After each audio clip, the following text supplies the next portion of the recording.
Bom, olá amigos, amigas, olá internautas que nos acompanham aí no canal Alimento da Alma, também no canal do Grupo Espírita Leon Denis.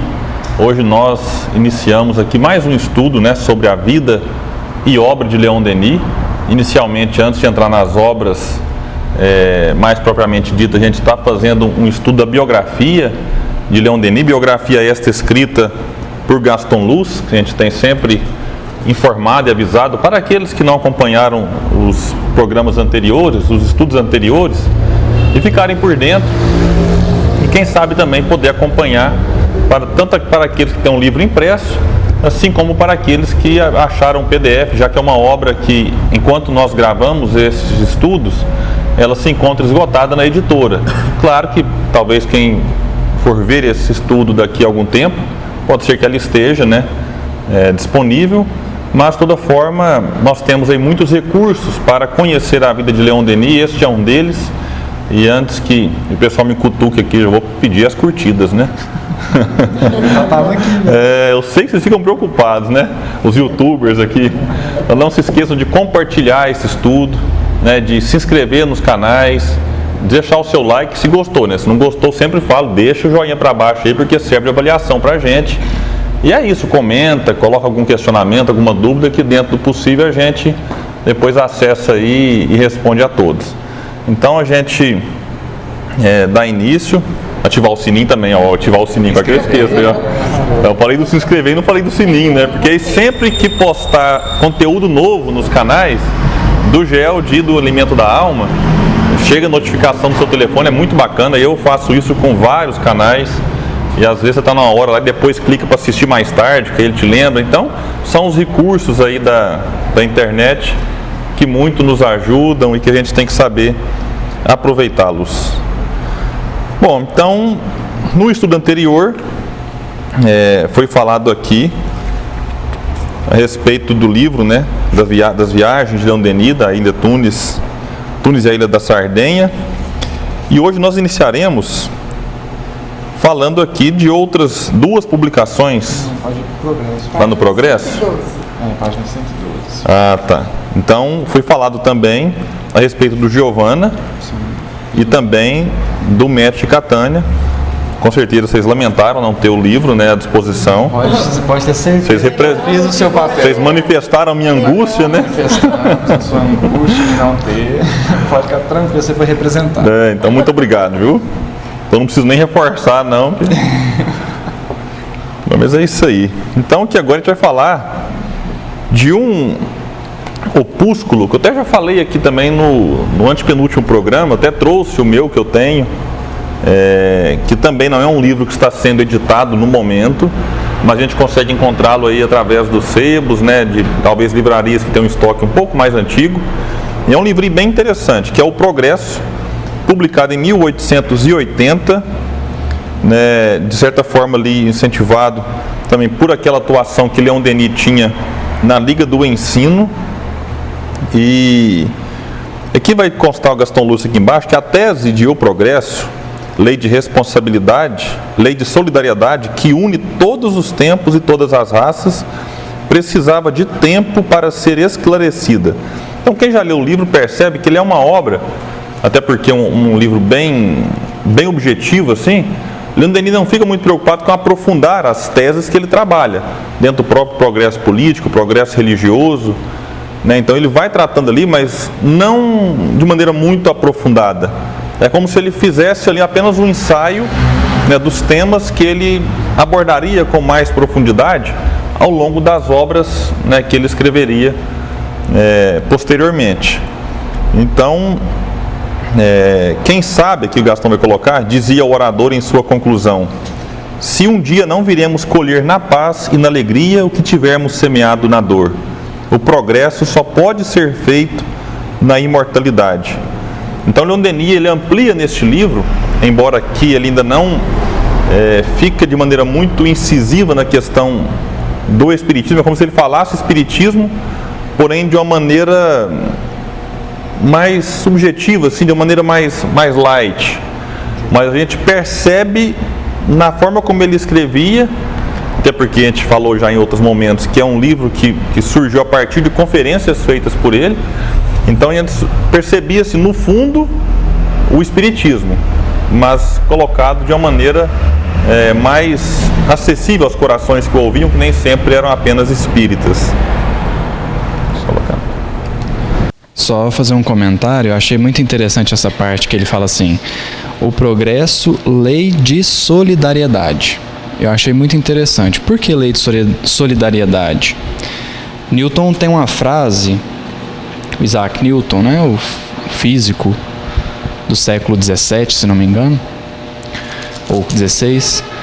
Ele tem uma frase, ele diz assim: se eu enxerguei mais longe, foi porque eu estive sobre ombros de gigantes. A que ele se referia? Galileu, possivelmente, né? Se o Galileu não tivesse sido perseguido, um professor meu me disse isso, se Galileu não tivesse sido perseguido, possivelmente hoje nós estudaríamos lei de Galileu, não de Newton. Então Newton coloca isso: se eu enxerguei mais longe é porque eu estive sobre ombros de gigantes, né? Por isso que o progresso é lei de solidariedade, porque é um entregando ao outro o que conseguiu. É um entregando os conhecimentos, entregando as aquisições, entregando os avanços que fez, para que o próximo possa fazer mais, né? Então a pessoa que conhece e ela quer o conhecimento só para ela está inibindo o progresso. Ela está dificultando o progresso, porque o progresso é isso, né? E aí é tão interessante o Leon Denis falar aí no final que o progresso está vinculado à imortalidade, porque nós nascemos já com, eu falo assim, esquecimento do passado, né? Nós esquecemos o passado não por completo, porque o progresso ele precisa desse conhecimento prévio, né? Dessas reminiscências do passado. Então o progresso é essa entrega, o progresso vem dessa entrega de conhecimento, de aquisições, de avanços que a geração anterior fez, mas também do que eu trago em mim, das reminiscências que eu trago do meu passado, né? Que aí eu vou conseguir avançar, aí eu vou conseguir entender mais, aí eu vou conseguir fazer mais, né? Então é interessante esse vínculo, né? Esses dois links que ele faz, né? Entre progresso como lei de solidariedade e ser fruto ou só poder existir na imortalidade, né? Porque nós precisamos da imortalidade da alma para afirmar o progresso, né? Se a alma é criada no momento que dá a concepção, a gente inibe que ela tenha qualquer conhecimento prévio, e sem esse conhecimento prévio nós não conseguimos avançar, né? Nós não conseguimos ter essas percepções que nós temos. Alguém quer comentar alguma coisa? E aqui neste livro também, no Progresso, a gente vai perceber, eu vou linkar aqui com a outra obra colocada na sequência por Gaston Luz, que é o Porquê da Vida. Então é como uma consequência também, ele depois publica o Porquê da Vida, e quem já leu os dois vai perceber que tem reflexões que se repetem. Tem citações que Leon Denis faz no Progresso, que está literalmente encontrada também no Porquê da Vida, que é um livro que vem a ser publicado em 1885, portanto, 5 anos depois. Eu sempre gosto de destacar a importância dessa obra para o movimento espírita. É uma oportunidade que eu sempre encontro de falar de alguém que eu já li e gosto muito da clareza, da lucidez, da postura, que é Deolinda Morim. Deolinda Morim, depois você puxa aí alguém, só o ano de nascimento e de desencarne dele, mas ele viveu ali em meados do século XX, companheiro de lutas, por exemplo, de Herculano Pires e de vários outros de sua época. Deolinda Morim, ele não era espírita, e aí ele se depara com o livro Porquê da Vida, ele lê, é um livrinho fininho aqui, ele vai explicar que na época dele aqui, não sei qual que era a configuração, mas tinha 70 páginas. Então, olha você vê, em 70 páginas, alguém que se tornou membro da Academia Brasileira de Filosofia, que era Deolinda Morim, vê aquela obra e se declara a partir de então espírita. E ele vai escrever depois vários e vários livros. Ele é de 1906, 1906. Então ele é de 1906, nascimento dele 23 de janeiro, e desencarnou em 1984. E ele é, só para curiosidade, ele é pai do Paulo Henrique Amorim, jornalista recentemente desencarnado, aqui no Brasil. Então, depois você vê as obras, só para a gente aproveitar que eu estou fazendo um merchan do Deolindo Amorim aqui, já... Ele tem um de criminologia. Ele tem um que é criminologia, tem um também bem interessante, chama Africanismo e Espiritismo, também foi publicado pela editora Celde. Então, realmente, ele teve alguns outros livros em parceria com alguns outros autores na sua época. Africanismo e Espiritismo, Análises Espíritas, Espiritismo à Luz da Crítica, Espiritismo e as Doutrinas Espiritualistas, Espiritismo e Criminologia, Ponderações Doutrinárias, e depois teve alguns livros em homenagem a ele, relembrando Deolindo, volume 1 e o volume 2. Eu já li esses dois aqui, realmente bem interessantes. Ele escrevia muitos artigos, então vale a pena depois a pesquisa. E Leon Denis então publica este livro. Vou ter que fazer homenagem a outra aqui agora, que a gente lembra. A editora Celde lançou este ano, fez um relançamento da obra com uma nova capa, com um novo prefácio, um novo pós-fácio. E nessa nova edição, eles colocaram como pós-fácio, né, as impressões de Henri Renaud, que era um contemporâneo de Leon Denis, nesta obra. Henri Renaud escreveu um livro chamado A Morte Não Existe. Ele fez um trabalho bem interessante. Ele fez... Cada capítulo do livro é um comentário que ele faz de alguma obra de Leon Denis. Bem interessante o livro. E aí o Celde pegou então os comentários de Henri Renaud sobre o porquê da vida e colocou como pós-fácio da obra. Achei que foi uma ideia bem interessante. E lá vai contar que o próprio Henri Renaud, antes, ele também não era espírita. Pelo contrário, ele tinha um certo sarcasmo para com os espíritas. Tanto que lá ele transcreve a sua chegada na doutrina, nos diálogos que ele teve com um amigo seu, e ele o tempo todo zombando do amigo. Aí o amigo pegou e entregou depois da morte para ele ler. Ele falou assim: não, você está louco? Ler um livro dessa espessura, um livro denso desse, eu que nem espírita sou, não vou perder meu tempo com um negócio desse. Aí o amigo arranca então o porquê da vida, é o plano A e o plano B, né? Fala, vou no plano A, se der certo, ótimo, se não der, e eu faço isso de vez em quando, viu? Que eu leio no Denis, você mostra, então porquê da vida, toma aqui, aí não tem como recusar, né? Aí o Renaud falou assim: tudo bem, vou pegar que se eu ler e não gostar, eu perdi pouco tempo da minha vida, assim, bem irônico.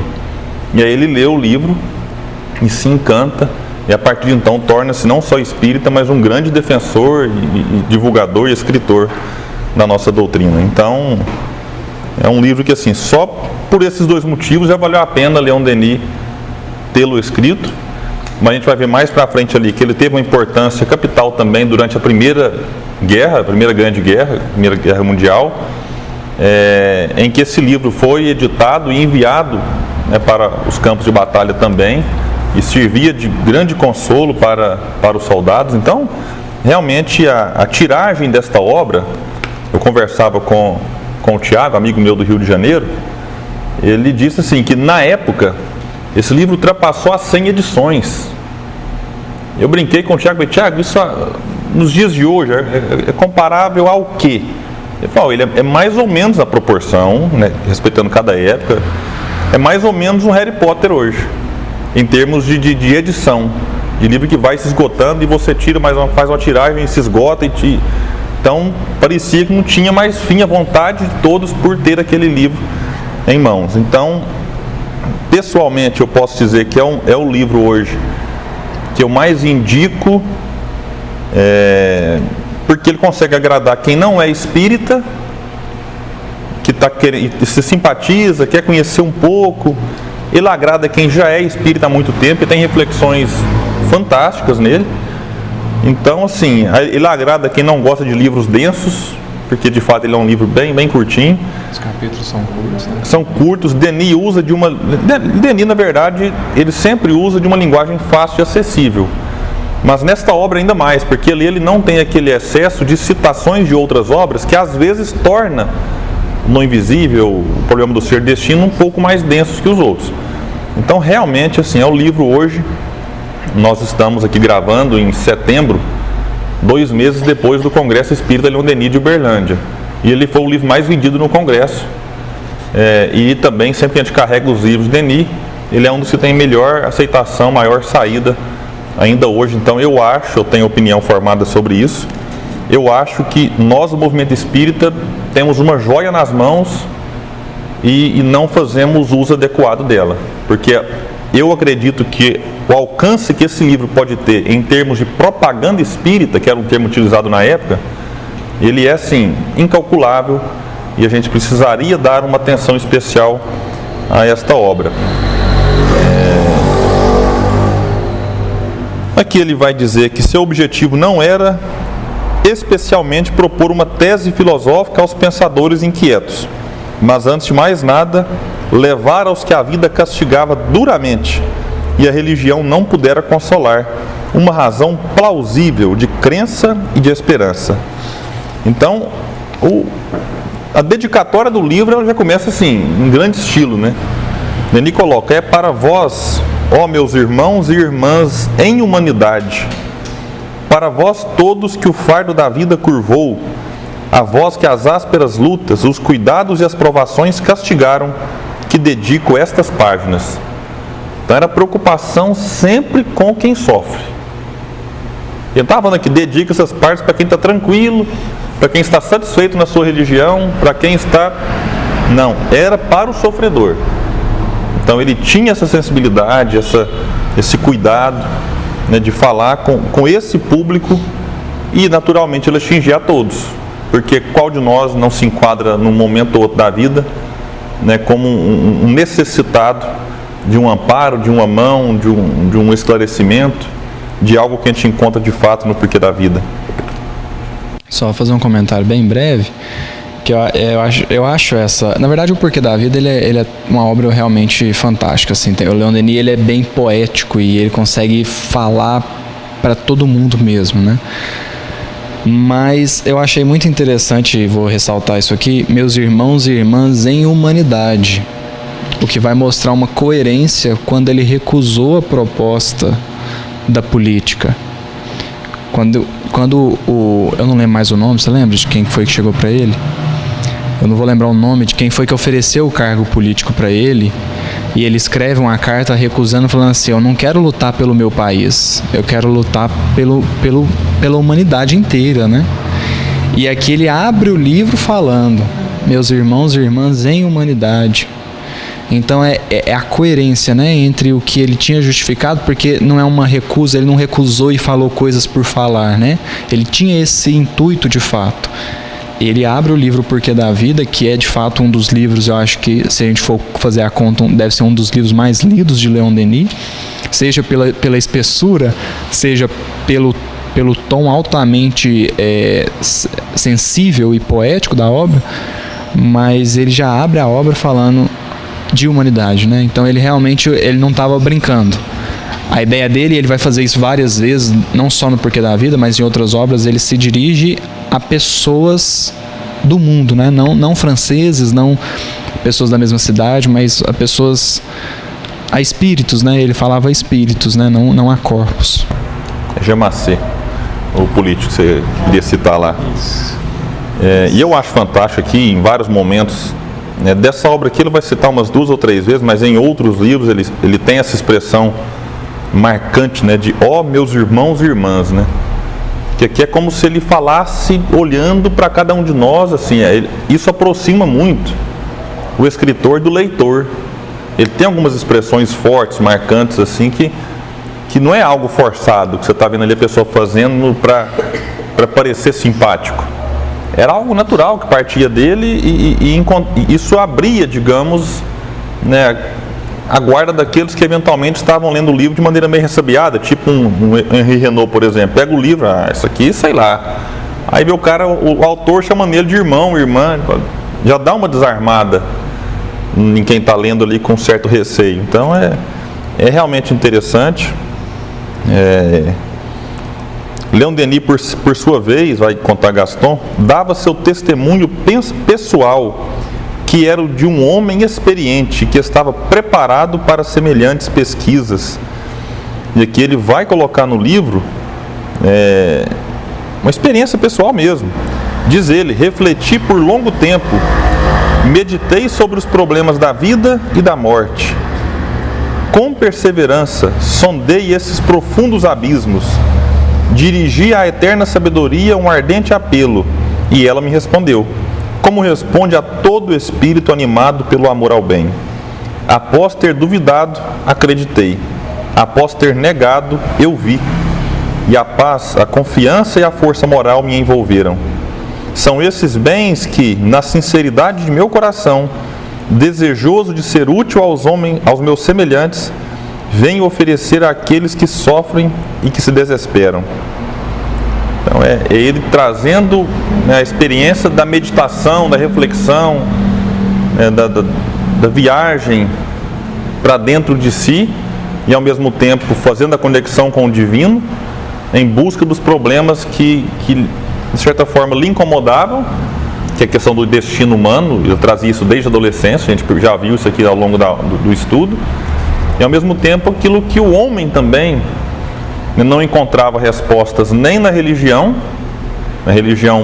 marcada pelo dogmatismo, né, pelo fanatismo, nem tampouco na ciência, que negava a existência de algo além da matéria.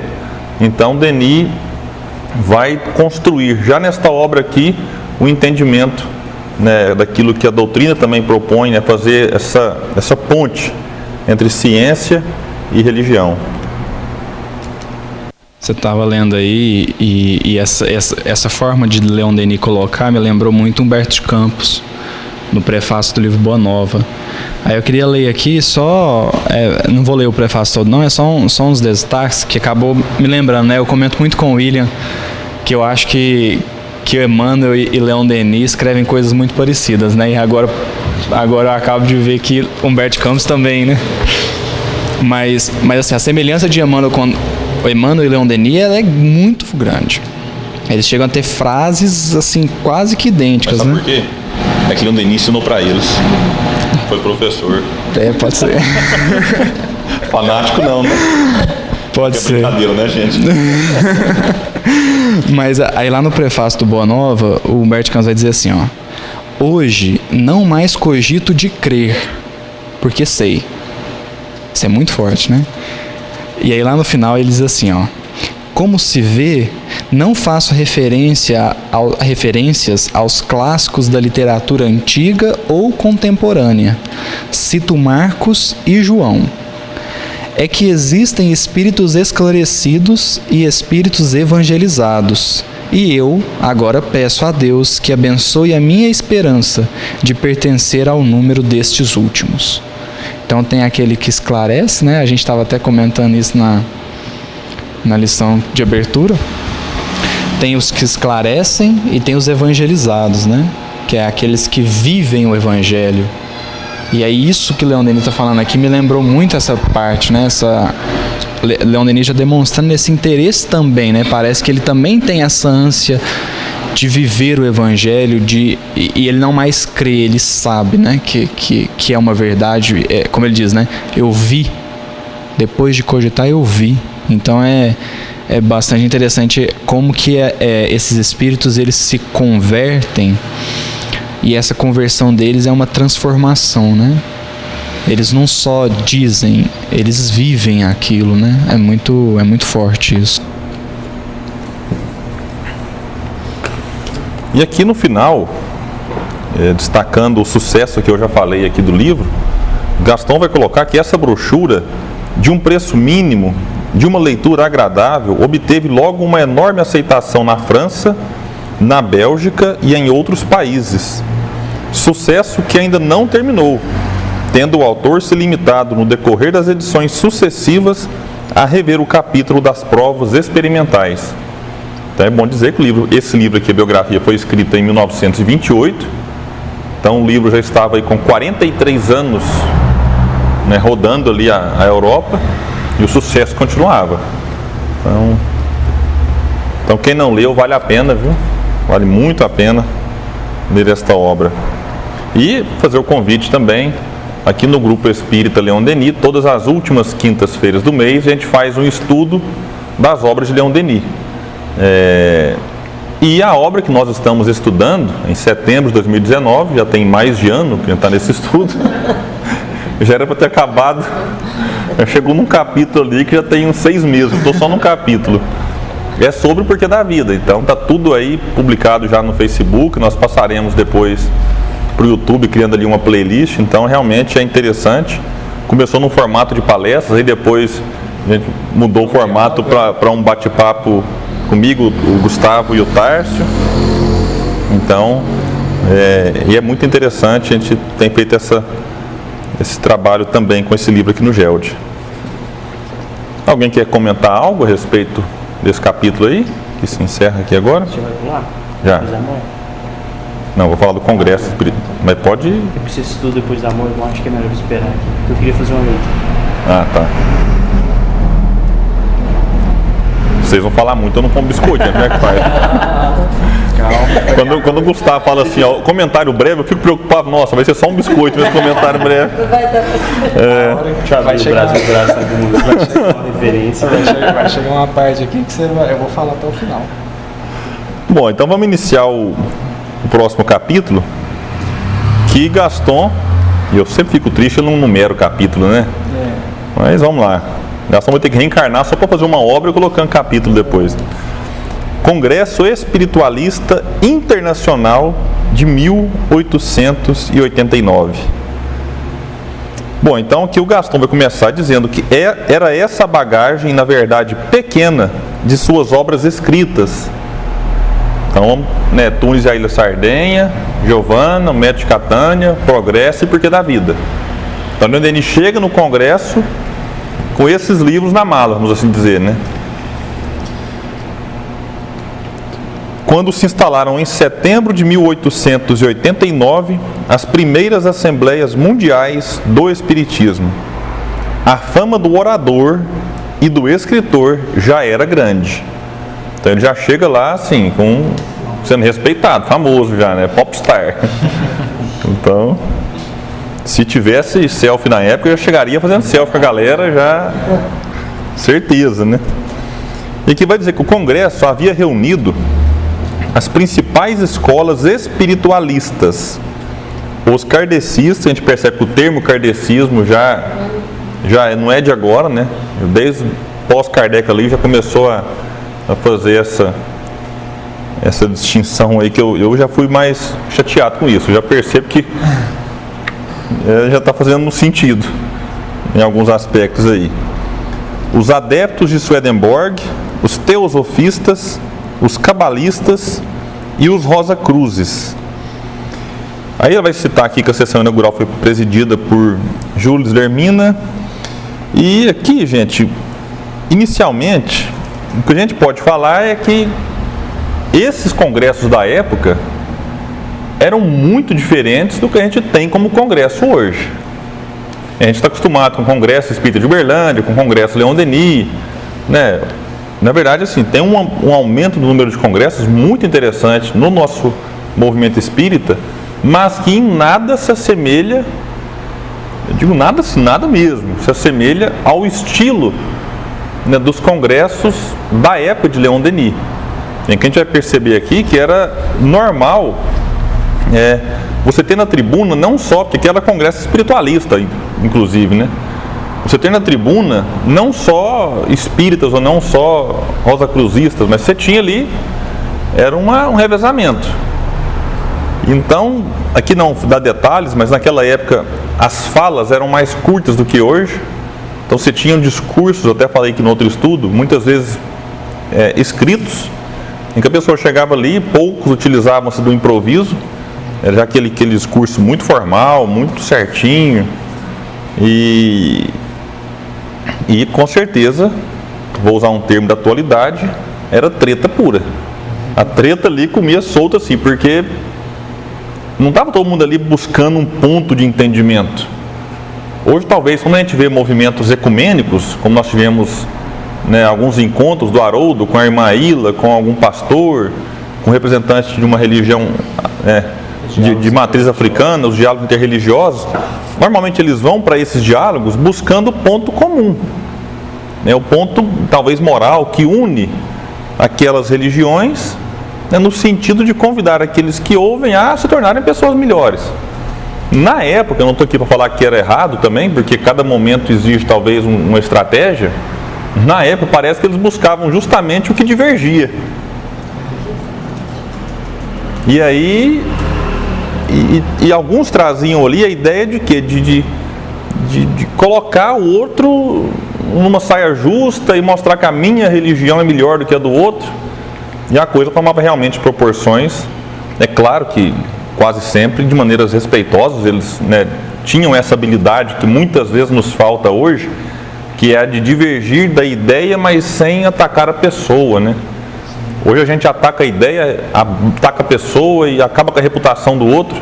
Então na época eles tinham essa habilidade, era algo comum para eles, de divergir, mas sem agredir, sem causar nenhum tipo de cisão nas relações pessoais. Então, Leon Denis, ele foi escalado aqui. Gastão vai colocar que a primeira comissão, né, dentro da divisão que eles organizavam ali do Congresso, se ocupava com o espiritualismo em geral. A segunda cuidava da filosofia e questões sociais. A terceira do ocultismo. A quarta da propaganda. E é nesta última que Leon Denis atuava, inclusive como presidente, então, desta comissão, despertando a atenção dos congressistas, tendo seu primeiro discurso entrecortado de aplausos. Então, Gastão vai colocar aqui: com o olhar fixo em nossos ancestrais, dizia ele, avançaremos por nossa vez e seus exemplos nos ajudarão a suportar as provações. Não penseis que tenhamos a pretensão de igualá-los, de conseguir suas glórias. Oh não, tal não é nosso pensamento. Pouco nos importa a apreciação que o futuro fará de nós. Que pereçam nossos nomes, nossas personalidades, nossas memórias, até mesmo nossa honra, se preciso for, contanto que a verdade triunfe, que ela se eleve acima das armadilhas que lhe são endereçadas e que um dia ela ilumine com seus raios e aqueça com seu calor até mesmo aqueles que a negam e insultam. É um discurso firme, né? Discurso forte, falando aqui, né, dos que vieram antes, algo que você citou já aqui no estudo de hoje. Essa gratidão que a gente deve ter àqueles que realmente construíram, né, um caminho para a gente agora vir já com certas facilidades para encarar novos desafios também, isso é natural. Então a gente percebe isso nessa fala aqui já de início. O que eu achei interessante aqui, até para um psicólogo meio junguiano, para mim é bem interessante ler essa parte aqui, que pereçam nossos nomes, nossas personalidades, nossas memórias, até mesmo nossa honra, se preciso for, contando que a verdade triunfe. Porque na reunião passada a gente falou muito da questão do interesse pessoal, né? Que é depois que tirou tudo, com qual que é a característica da imperfeição, interesse pessoal. Então, quando a coisa mais difícil que tem pra gente tirar, pra gente abrir mão, seria do nosso nome, né? Daquilo, da nossa imagem, da reputação que a gente já alcançou. E então você percebe que assim, aqui ele de fato, você vê que Leon Denis, ele não só estuda o espiritismo, como ele de fato se torna um verdadeiro espírita, né? Assim, que é forte, como o Gustavo fala, que é bastante forte, porque é a verdade que importa. Ele não está importando nem um pouco com o que o futuro está reservando a ele, e como que isso é de fato abrir mão de si para o bem da humanidade.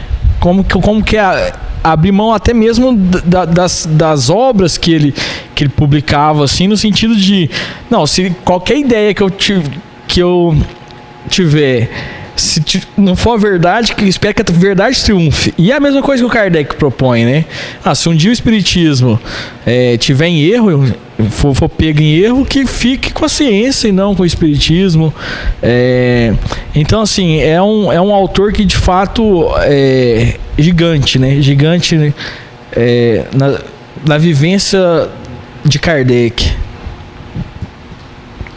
Isso que você está falando é muito importante, ainda mais hoje, né? Hoje eu vejo que as pessoas têm um medo de serem convencidas Mas se tem um medo, parece que aí a pessoa já entra no debate armada. Porque ela tem medo de ser convencida, parece. Então, pode ser na política, pode ser na religião, pode ser em qualquer lugar. A pessoa, ela entra no debate pronta para destruir o outro, porque ela parece um medo de ser convencida, e não tem problema nenhum. Não tem problema nenhum em ser convencido, tá tudo certo. Se eu fui convencido, é porque possivelmente eu não estava vendo as coisas tão amplamente como foi me mostradas, ou qualquer coisa assim. E aí Leon Denis é isso que você está falando, né? Ele está mostrando isso.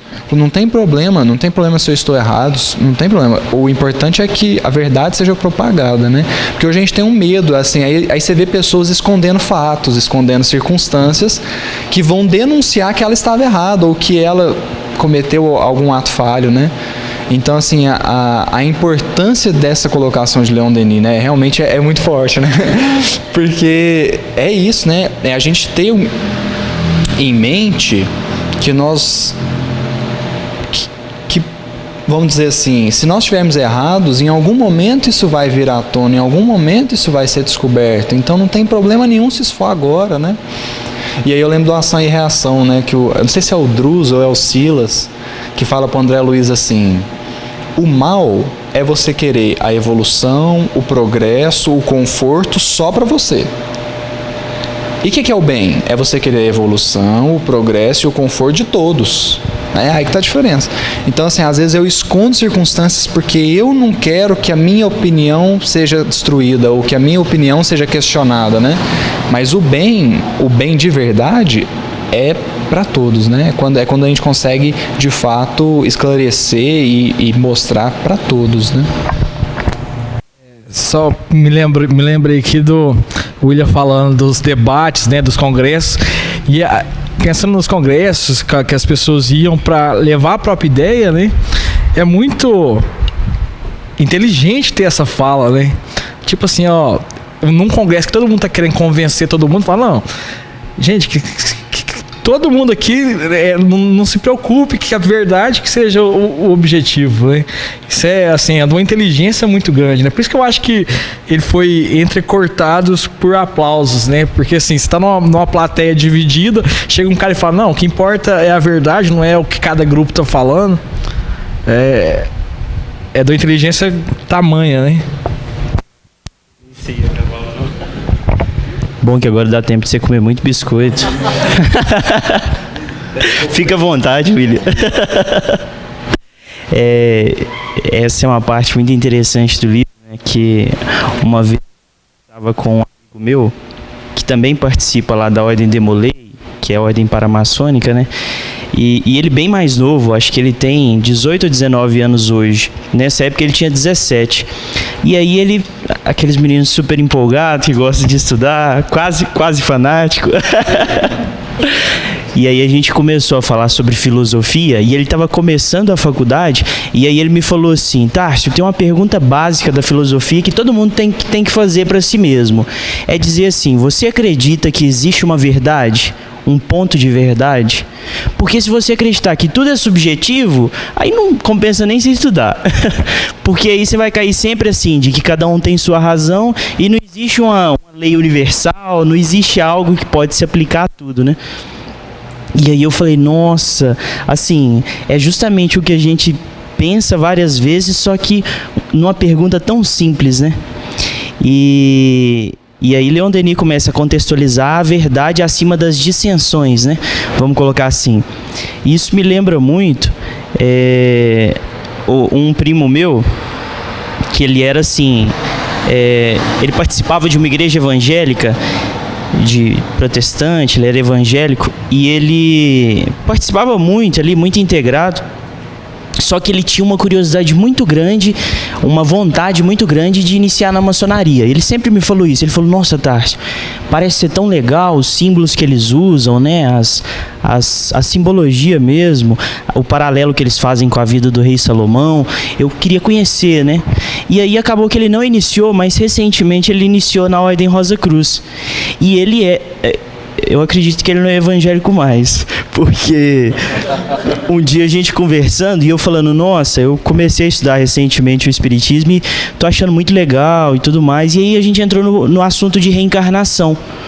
Aí ele falou, não, hoje eu acredito 100% em reencarnação, porque os Rosa Cruzes, eles têm essa convicção do mundo espiritual, essa questão reencarnatória, e assim... Isso está extremamente, se a gente for pensar, quem por mais tempo defendeu a reencarnação foram os orientais, né?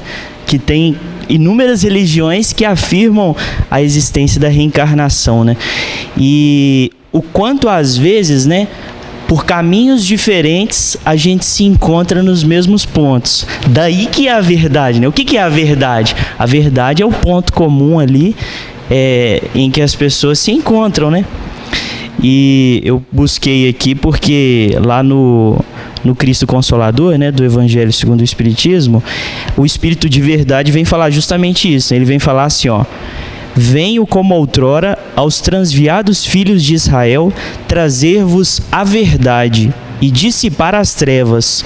Como um ceifeiro reuni em feixes o bem esparsos no seio da humanidade e disse: vinde a mim todos vós que sofreis. Então assim, aqui nessas duas frases ele já mata todos os problemas da humanidade, né? Porque ele diz o seguinte, né? Eu vim reunir em feixes o bem esparso da humanidade. Está esparso, porque a verdade ela está espalhada, né? Às vezes uma pessoa encontra melhor por outra religião do que em detrimento de alguma específica. E o Espírito de verdade vem fazer isso, né? Essa é a tarefa dele. E a gente sofre justamente por ir contra a verdade, contra as leis naturais, né?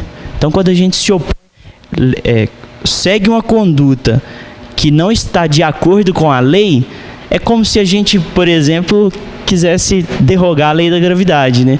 A gente subir no topo de um prédio e falar, não, eu vou voar agora. Eu vou voar e eu acredito nisso. E eu lembro de ver notícia quando eu assistia Dragon Ball Z, que o menino pulou de um prédio de verdade, acho que lá no Japão, acreditando que ele ia voar mesmo. Então assim, é derrogar a lei. A lei não pode ser derrogada. Você tem que se parear com ela, né? Você tem que se adequar a ela, porque ela é o ciclo natural das coisas, né? Da vida. É bem provável que daqui a uns dias alguém queira questionar a lei da gravidade, que questionam até a esfericidade da Terra, né? Então, eu não aguento, né? Não tem. Agora deu tempo de você comer. Deu, já comi bastante agora, né? As meninas não querem falar nada, gente. Elas estão todas...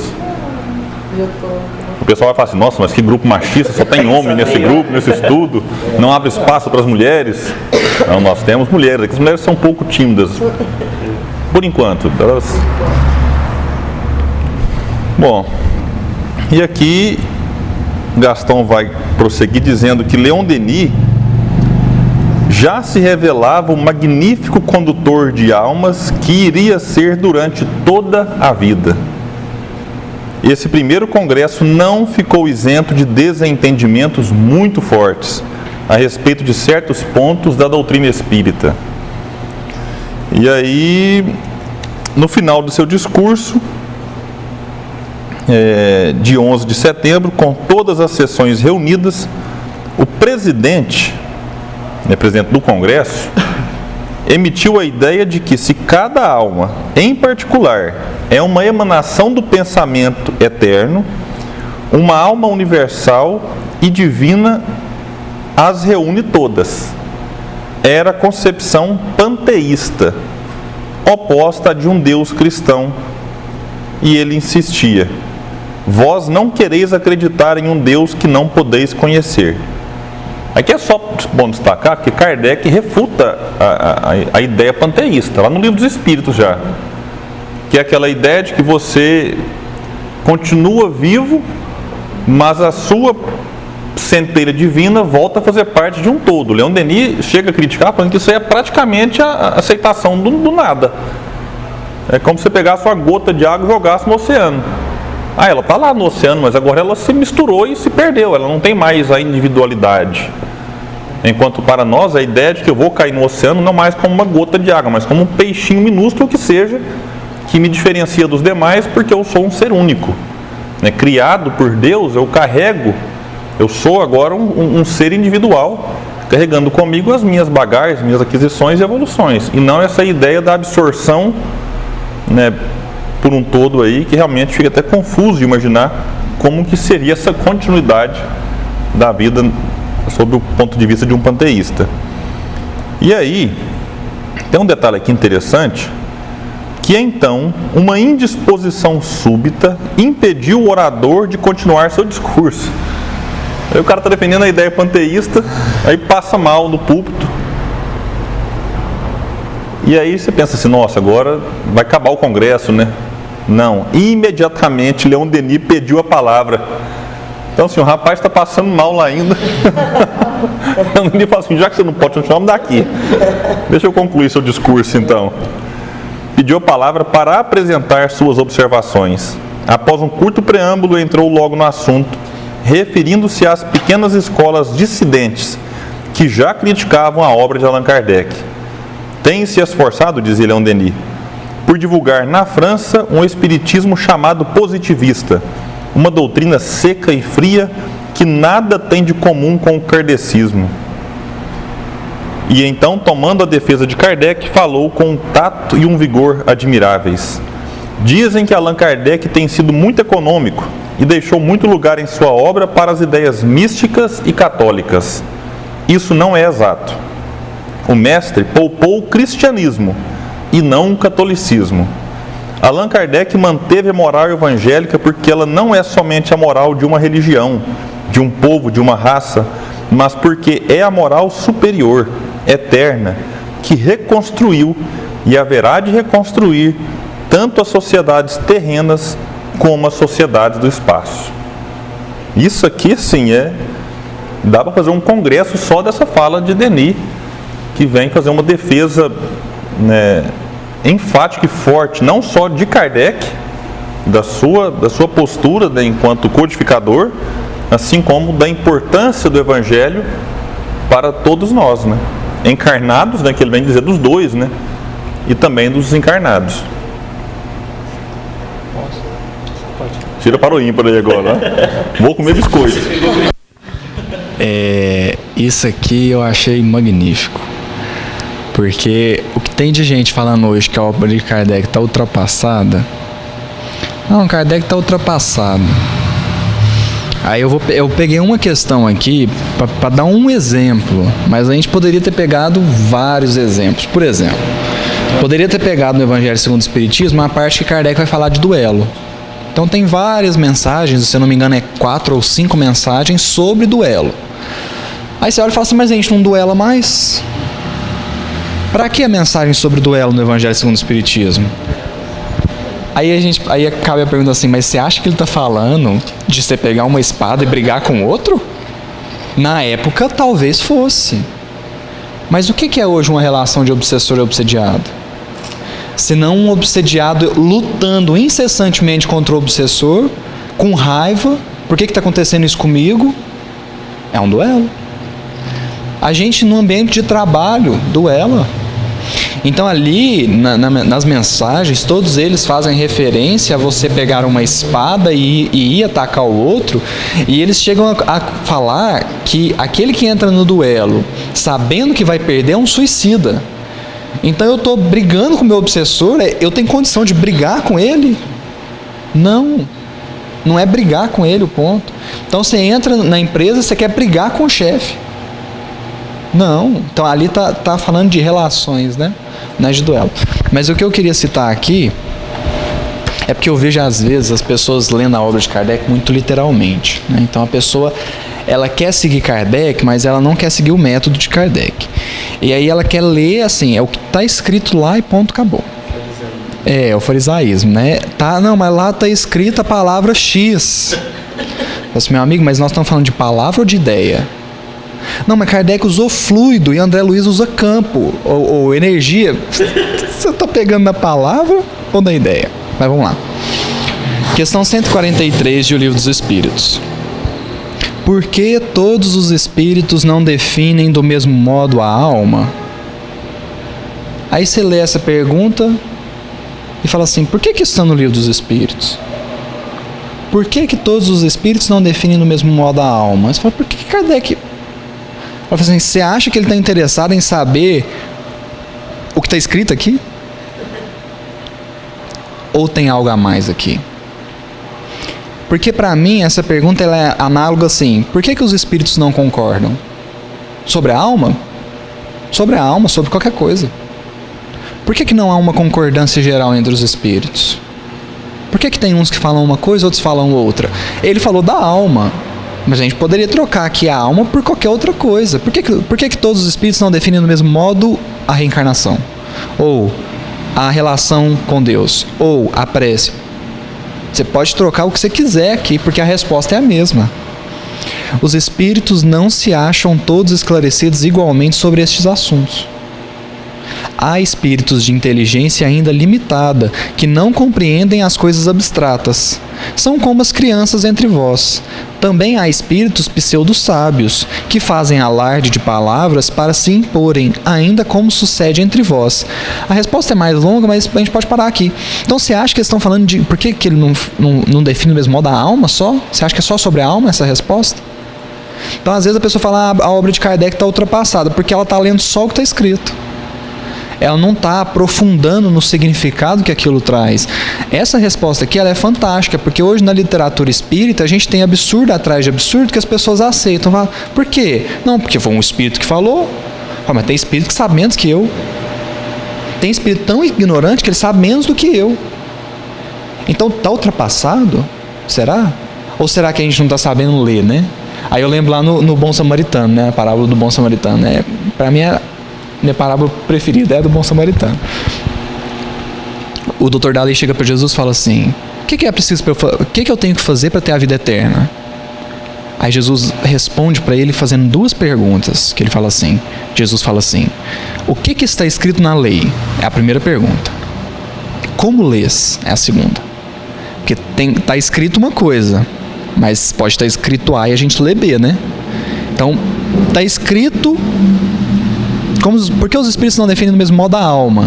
Mas o que nós estamos lendo? Nós estamos lendo só isso? Ou nós estamos aprofundando no significado, né? Então, assim, tem o que está escrito e o que a gente e como que a gente lê, né?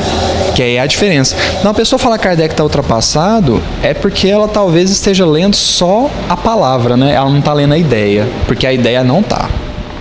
A ideia não está ultrapassada.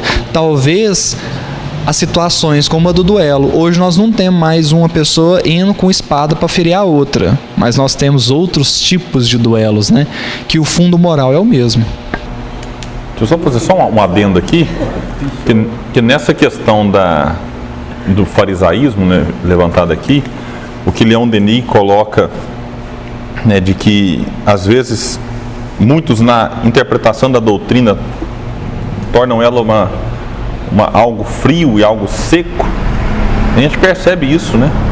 É claro que eu não vou citar aqui o grupo de Facebook, que a gente se inspira para falar disso aqui agora, mas a sensação, eu não posso dar ibope, né? Mas a sensação que se tem quando se olha um grupo desse é de uma doutrina totalmente insensível. Engessada, né? É de que qualquer pergunta que se coloca lá no intuito, a pessoa já é rebaixada, já é desmerecida, vem um ataque. É impressionante, assim, como já naquela época tinha já esses que na condução do espiritismo, né, fazia da doutrina quase que um congelador, né? Você não tem mais sensibilidade, afeto pelo outro. Então esse ponto eu acho que é importante. Agora eu vou comer de novo. Vou pegar carona na sua fala. A gente fez o evangelho ontem em casa falando justamente sobre duelo, como as coisas coincidem, né? E me lembra muito, porque Kardec fala disso o tempo todo, né? Fala os espíritos respondem para ele o tempo todo, né? Confusão de palavras, né? Vocês tomam muito efeito pela causa. A letra mata e o espírito que vivifica. Então eles ficam sempre tentando mostrar, né, para a gente extrair o sentido moral, né, e o entendimento. E é interessante que isso estava me lembrando no começo, o que eu ia comentar assim no começo mesmo, era aquela fala da semana passada sobre a questão lá de que por que as pessoas iam ver o Chico, né? É porque eles tem saudade de Jesus. E por que em Chico, né? Porque em Chico eles viam a reflexão de Jesus. E Jesus é o quê? É o ponto de encontro, né? É o ponto de encontro porque ele é a própria verdade, né? Ele é o Espírito da verdade. E aí, eu estou fazendo uma afirmação até simbólica, né? Porque mesmo se o Espírito de verdade não for Jesus, Jesus é o Espírito da verdade. Não tem contradições nele, né? Ele vestiu uma túnica sem costuras, né? E aí é tão interessante isso, que é a questão da dissensão, do duelo e do encontro, né? Da consonância, de reunir em feixes mesmo. Porque, continuando aqui a mensagem, um padre vai comentar sobre as falas de Leon Denis, um padre, né? A gente vê que a verdade ela surge de todos os lados, mas em Leon Denis, um padre reconheceu ela refletida nele, né? O que ele diz, ó? Devo destacar as calorosas improvisações do senhor Denis de Tours, que usou da palavra por mais de 30 vezes, sempre com o mesmo entusiasmo e o mesmo sucesso. Recordo-me ao escutá-lo da promessa de Jesus Cristo: quando tiverdes que testemunhar de mim, não vos preocupeis com o que ireis dizer. O Espírito aí estará e vos sugerirá todos os vossos discursos. Então é um padre dizendo que estava com saudade de Jesus, né? Por isso que ele gostava da fala do Leon Denis. Mas você vê como é que é uma coisa, né? E uma simples fala, uma simples não, né?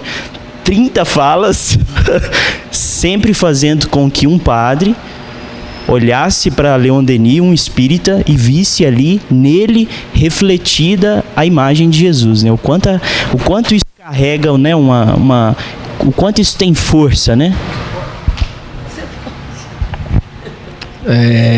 Realmente tem muita força, né?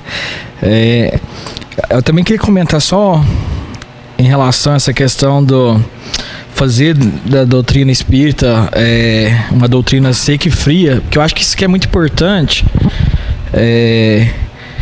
porque alguns conceitos espíritas a gente tenta passar nos centros, então a gente começa a falar de mediunidade, começa a falar que existe espírito, que existe reencarnação, que existe perispírito, que a pluralidade dos mundos habitados, etc.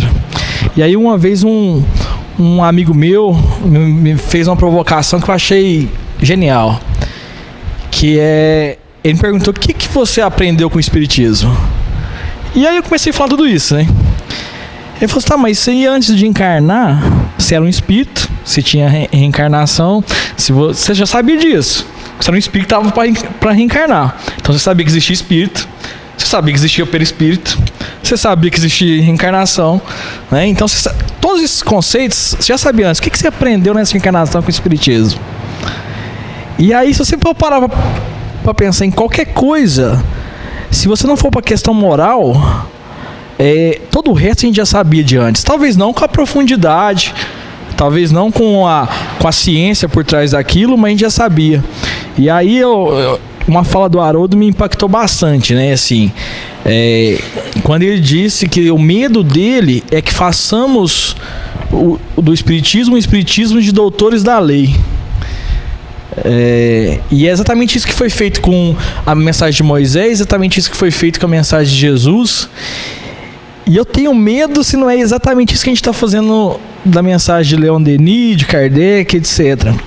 Então a gente sempre tem que tentar, e aí é uma questão difícil, né? Que é sempre tentar buscar pra gente, né? Pro nosso, o que isso está falando pra mim, enquanto espírito imortal? O que isso está trazendo pra mim? E fazer esse movimento, ele é mais do que uma coisa individual.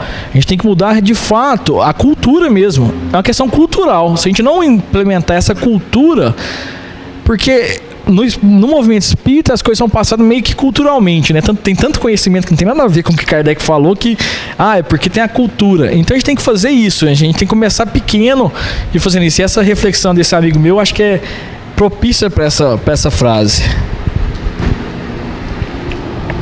Isso aí é muito, muito interessante, porque assim, justamente por saber, é por isso que o espiritismo não pode ser proselitista. Por isso que nós não temos que ter a intenção de fazer as pessoas serem espíritas, simplesmente pelo conhecimento espírita. Por quê? Se a pessoa não é espírita e eu fazer de tudo para que ela se convença de que a reencarnação é a verdade, talvez eu vou provocar nela um conflito que é melhor deixar ela desencarnar e descobrir. Eu falo para uns amigos meus assim, ó, olha, se você acordar num lugar que parece que você nunca foi e passar alguém do seu lado, pede um passe. Se essa pessoa der o passe, a notícia talvez não é a notícia que você foi, né? Ou se você não vê espírito e começou a ver gente morta também, vai embora. Então assim, às vezes é melhor deixar as pessoas, deixa quando ela desencarnar, ela vai ver as realidades espirituais que nós estamos falando aqui. E talvez por isso Kardec escreveu no Evangelho segundo o Espiritismo, no capítulo 17, no item 4. Ele abre o item 4 falando assim, o item 4 é os bons espíritas. Ele abre o item 4 dizendo assim, ó, o espiritismo bem compreendido, mas sobretudo bem sentido, leva aos resultados expostos acima. Então é bem compreendido, mas sobretudo bem sentido, leva aos resultados acima expostos. Quais são os resultados acima expostos? Qual que é o item 3 do capítulo 17? O homem de bem. O homem de bem. Então é compreender e sentir o espiritismo. O que leva a gente a pensar assim, se nós não estamos nos tornando um homem de bem, talvez é porque a gente só compreendeu, a gente não sentiu. Talvez é porque a gente não sentiu o espiritismo, porque sentir o espiritismo é muito, assim, provoca uma mudança, quer queira, quer não. Você fala para a pessoa assim, você não morre. O dia que ela sentir isso, ela perdoa. Porque não perdoar é pegar uma algema. Se eu brigar com o William e não perdoar o William, eu estou pegando uma algema, pondo no meu braço e pondo a outra no braço do William. Porque eu e ele não vamos morrer. Em algum momento nós vamos ter que resolver isso. Então eu estou me prendendo ao William. Agora ou daqui a um tempo. Mas o certo é, em algum momento, se eu odiar o William, eu estou dizendo que em algum momento eu quero encontrar ele de novo. Porque a lei é de amor. Então, quando a gente sentir que a gente não morre, o perdão vai ser mais fácil. O arrependimento vai vir mais cedo. Talvez nós vamos caminhar... É a fala de Kardec, né? Aí, necessariamente, nós vamos caminhar para o homem de bem. Porque se a gente não está se tornando um homem de bem, é porque nós estamos só compreendendo, nós não estamos sentindo. O Gabriel fez um comentário aqui do Doutor da Lei. Eu tenho que comentar essa, porque essa aí foi uma... Foi um tapa na cara, mas foi um tapa na cara que eu gostei. O Manuel Prudêncio fez, junto com a Eulália Bueno, aqui aquele seminário sobre a morte. E aí foi muito bonito, né? De ambos mesmo, as falas de ambos, muito inspirados. Muito, assim, foi um dia de tocar mesmo por sentimentos, né? E aí o Manuel ficou até mais tarde, e aí eu lembro muito da fala do William, né? Falando que o Manuel sempre foi bom, né? Mas agora ele tá demais, né?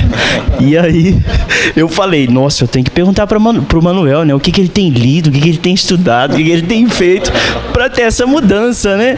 Essa mudança aí boa, né? E aí eu cheguei, comecei a conversar com ele, né? O espírito de repórter, né? E aí eu perguntei para ele assim, ô Manuel, você comentou lá do Gênesis, né? Você tá assistindo o estudo do Haroldo? O que você tem visto de estudo? Me fala aí, né? O que você tem estudado, né? Para ler um pouco, né? Me aproximar dessa coisa boa que você tem estudado. Aí ele falou assim, Tárcio, você tem que se concentrar. Não necessariamente a matéria do estudo, mas você tem que se concentrar num tipo de estudo que te promove, que te impele a agir, a se transformar, a progredir, um estudo que te inspira a esse ponto, porque senão você vira o doutor da lei. Aí eu olhei assim pra ele e falei, nossa, eu perguntei de um jeito e ele me respondeu o que eu precisava, né? E aí isso me lembra muito o que a gente vinha falando sobre essas... que a gente tem acompanhado muito nas redes sociais, o pessoal brigando por coisinhas pequenas, se exaltando, e assim, você vê que é a letra que mata, sem o espírito que vivifica.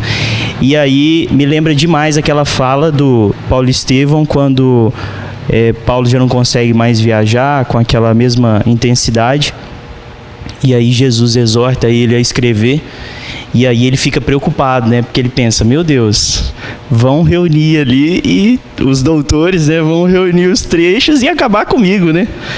A minha moral aqui vai ficar extremamente baixa, igual o Leon Denis falou, né?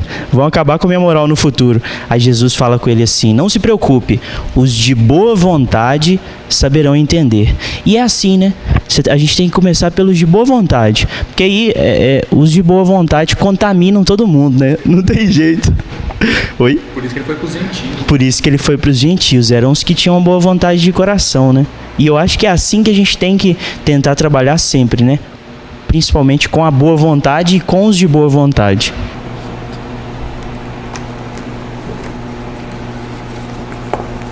Bom, aqui só destacando o que o Tárcio citou da fala do padre, uma fala também publicada numa revista, né, revista Letoalha aqui, que era, vamos dizer assim, não era uma revista espírita, obviamente, até porque o padre que escrevia ali, né? Então, era uma publicação que saía daquilo que nós chamamos hoje da bolha, né?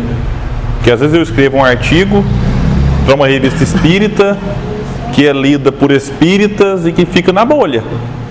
Aqui era um comentário feito por um padre para uma publicação que transcendia, né, o núcleo ali de que Leon Denis escrevia. Então é a repercussão deste congresso, né, que de certa forma ampliava até mesmo a divulgação da doutrina, e que era realmente uma das preocupações de Denis, que era além da defesa, né, que ele tinha essa postura do defensor. A gente às vezes questiona hoje, mas será que vale a pena defender o espiritismo? Um dia eu vi uma fala, eu acho do próprio Divaldo, ele falando assim, que ao longo da vida, né, não sei se continua, mas ele se preocupava assim, em às vezes defender a doutrina, mas não defender a ele mesmo. Então acho que já viu o Haroldo falando algo nesse sentido também. Então, na verdade, alguns defendem até a ideia de que a doutrina não precisa de defesa. Também já viu o Divaldo falando algo nesse sentido, enfim. Mas na época, o contexto era um contexto muito diferente. Então, e a defesa, ela tinha uma dupla finalidade, que era defender e ao mesmo tempo aproveitar o ataque para divulgar. Então você aproveita uma ocasião em que você está ali, né, acuado, e aí Denis aproveitava essa dificuldade, né, do limão fazer uma limonada, né, de extrair um bem de um mal, para fazer uma defesa. Inclusive ele chega a publicar lá um livro, O Espiritismo e o Clero Católico, que é um pequeno livro também, que aí é um livro de defesa, né? Ele fazia distinção, livros de propaganda, livros de defesa, e livros mais complexos, no caso, esses mais densos. Então ele chega a publicar uma obra o tempo todo ali. Eu até brinco assim, não dê esse livro para um amigo católico, que você corre risco de ter um inimigo, porque Leon Denis é muito duro, às vezes até com as palavras, naquela ideia de inferno, de demônio. Então ele pega trechos que o padre escreveu, coloca ali no livro e embaixo ele argumenta, que é o que Kardec também fazia na própria revista espírita. Então essas considerações eu acho que são importantes serem feitas. Então, eu tenho uma dúvida, assim, porque eu nasci católica, fui criada, fiquei muitos anos e mudei. E assim, na verdade, eu nunca me encontrei no catolicismo, mas a minha dúvida é o seguinte: igual agora a gente está no espiritismo, como seria passar para outra vida, morrer e depois você reencarnar? Se a gente já tem o conhecimento da doutrina, teria a possibilidade de eu me reencarnar católica para vir numa outra? Essa é a pergunta agora, que parece que como a gente abre um horizonte, visualiza a doutrina agora, como seria? Teria possibilidade de uma reencarnação, voltar a ser católico ou qualquer outra religião, tendo esse conhecimento? Por exemplo, não falo nem eu, você, por exemplo, está na religião, no espiritismo há tanto tempo, né? Essa é uma dúvida. Olha, é uma questão um tanto quanto complexa, porque pode, nada impede. A minha pergunta que eu faria em cima dessa era assim: eu vou reencarnar católico, mas com que crença íntima? Porque eu posso reencarnar numa família católica que me conduza, né, inicialmente para o catolicismo, mas eu demonstre desde os primeiros anos talvez um descontentamento com aquilo que eu ouço, com aquilo que me é ensinado. E aí isso pode demonstrar que aquele espírito, no momento ali num corpo de criança, ele já traz, mesmo que de maneira inconsciente, aquilo que ele aprendeu enquanto espírita. E aí ele pode às vezes permanecer católico, mas o católico descontente, ou ele pode de fato, num dado momento da sua vida, quando tiver oportunidade, romper com o catolicismo e partir para o espiritismo. Eu acho que até isso é muito comum. O que precisa muitas vezes é de um incentivo. Quase a gente pode comparar mais ou menos com alguém que tem habilidade com um instrumento. Ele adquiriu aquela habilidade na outra encarnação, e quando ele reencarna, se ele não tiver um instrumento por perto para despertar aquilo nele, como é que ele vai saber se ele sabe tocar ou não? Então, na medida em que o instrumento é apresentado, aí a gente fala: nossa, é um gênio, ele trouxe esse talento inato aqui. Eu acho que em termos de crença religiosa, eu acho que vale a comparação, né? Fica aquele descontente, como Leon Denis era um descontente, nasceu na família católica e não se contentava com a ideia de céu e inferno, de existência única na Terra. Aí faz um estágio no ceticismo, também não se satisfaz com a ideia do nada e fica descontente. Mas quando ele se depara a primeira vez com o espiritismo, ele fala: opa, me encontrei, já era espírita. Como a gente vê, por exemplo, e acontece às vezes o inverso. A experiência de Herculano Pires, por exemplo, na encarnação anterior, como Alexandre Herculano, não era espírita, mas aí ele mesmo fala que no mundo espiritual ele estudou o espiritismo e reencarnou com aquela tarefa. Então não quer dizer que para eu ser espírita eu preciso só aprender aqui para reencarnar espírita. Você pode, né, se os espíritos perceberem talento, né, necessário para que aquele espírito reencarne, se depare com o espiritismo, aprenda e exerça ali uma função, isso pode ser inclusive no mundo espiritual, ter esse contato lá. E eu concordo com o que o William colocou.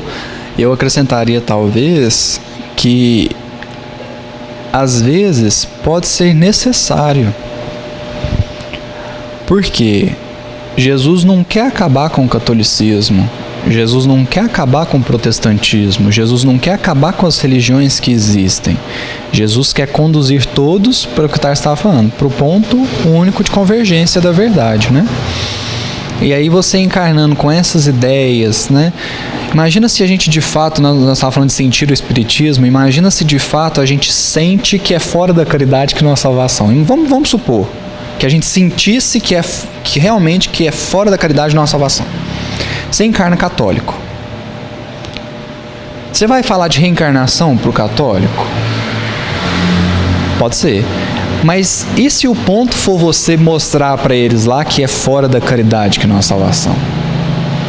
Porque Jesus não quer acabar, volto a dizer, Jesus não quer acabar com a religião, com as religiões existentes, quer conduzir todas para o ponto de convergência, porque a mensagem dele é de amor.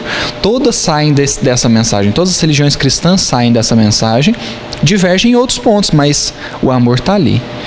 E aí é interessante porque, questão 798 do Livro dos Espíritos, o Espiritismo se tornará a crença comum ou ficará sendo partilhado como crença apenas por algumas pessoas?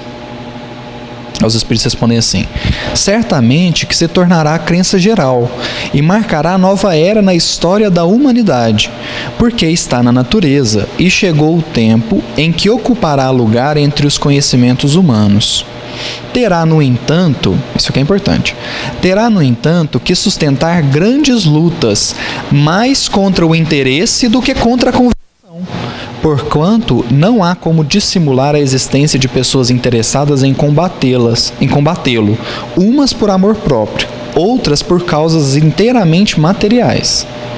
Porém, como virão a ficar insulados, seus contraditores se sentirão forçados a pensar como os demais, sob pena de se tornarem ridículos. Então, o que eu quero dizer aqui? Que vai ter espírito encarnando em todas as religiões. Por quê? Nós precisamos avançar o pensamento humano. Aí eu estou dizendo que o espiritismo é a verdade? Bom, não estou dizendo que ele é a única, que ele é a face inteira da verdade, mas eu acredito, né? Vou dizer com Humberto Campos, não mais creio porque sei, né? Que o espiritismo é uma parte da verdade. E sendo uma parte da verdade, isso vai ser disseminado. Como que você dissemina isso? Aprende o espiritismo e encarna católico. E leva a mensagem, o fundo moral, né? Que é que nós estamos discutindo aqui, leva a moral, que é a moral de Jesus. Entendeu? Então, acredito sim que vai ter, porque nós precisamos provocar esse avanço. Então a gente vê, por exemplo, um Papa como que tem lá. Para mim, ele é um missionário. Ele é um missionário que ele está promovendo essa, com seus discursos, com suas falas, né? Ele está promovendo esse, a ponto de falar assim: se um homem gosta de outro homem, quem sou eu para julgar? O que é isso? O que é isso? Senão o amor ao próximo, né? Bom, alguém quer colocar mais alguma coisa? Não? Tranquilo? Então a gente encerra o estudo de hoje, encerrando também o capítulo. E no próximo estudo, nós falaremos do depois da morte. Aí vai ficar 5 estudos só nesse capítulo aqui agora, né? Mas não, abre um estudo depois da morte aqui. Então, realmente é um capítulo especial e quem já leu aqui antes de vir para o estudo hoje, chega a ser emocionante os relatos que a gente tem, assim, no impacto que essa obra causou na época dele e causa até hoje em todos nós. Então a gente mais uma vez agradece, né, a todos que aqui estão, agradece também os internautas, reforçamos o pedido do joinha, do curtir, do sininho, o que mais? Quarta-feira. Na quarta-feira aí, né? Que o estudo vai rolar. Toda quarta-feira, às 21 horas, é publicado o estudo inédito. Então, todas as quartas, é bom já deixar bem programado. E aí é importante ativar o sininho, porque para quem já se inscreveu e ativou lá, chega notificação no telefone. E aí, se puder assistir na hora, ótimo. Se não, coloca para assistir mais tarde lá e dá tudo certo. Parou no livro aqui então, página 118. Na página 119, no capítulo Depois da Morte, nós iniciaremos o próximo estudo da apostila, página 82. Página 82 da apostila. Bom, então é isso. A gente agradece, muita paz e que Jesus nos abençoe sempre.